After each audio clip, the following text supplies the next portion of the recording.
When confronted with Nigeria's first Ebola patient, Liberian-American Patrick Sawyer, Dr. Akiniyi Fatikpe saw an opportunity to tackle a disease he and his colleagues only studied in medical school. 9 p.m. Little did he know he would be at the front line of Nigeria's battle with the Ebola outbreak. I started vomiting and having diarrhea, so they came to pick me to the isolation center on the 3rd of August.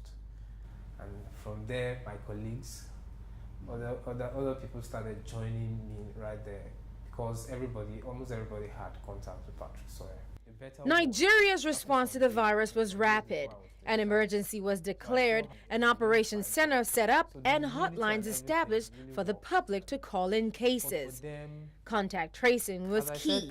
18 teams were set up to monitor direct contacts with the initial Ebola patient. Social media, telephone apps and companies, religious bodies, and the national media all galvanized. 20 infections were isolated, 8 died, some of them Fatikpe's colleagues. Now, a month and a half after the last treated case, Nigeria is officially Ebola-free. Fatikpe says simple treatments help survivors like himself recover. It's vital to keep hydrated from the onset of the disease with 4 to 6 liters of a simple oral rehydration solution daily.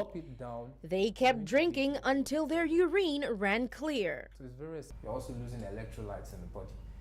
So it's very important that you take the ORS to replace what you are getting out of your body. Because if you don't replace, the whole system is going to be in disarray and there will be multi-organ failure and death eventually.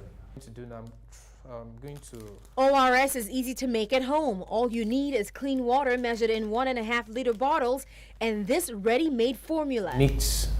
Patients can make it themselves with little or no contact with others or even the need for intravenous fluids.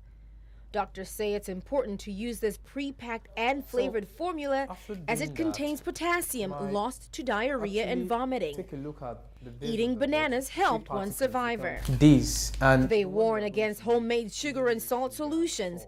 Some people have died of excessive salt intake due to misinformation on quantities.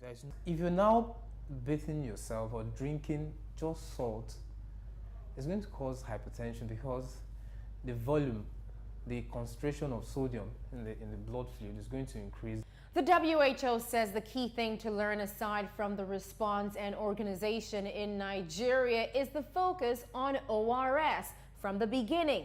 They say this is not happening in Sierra Leone and Liberia, where patients present late, almost 3 to 5 days after symptoms begin, some of them taking painkillers and malaria medicines, which only thin the blood and aid the hemorrhage.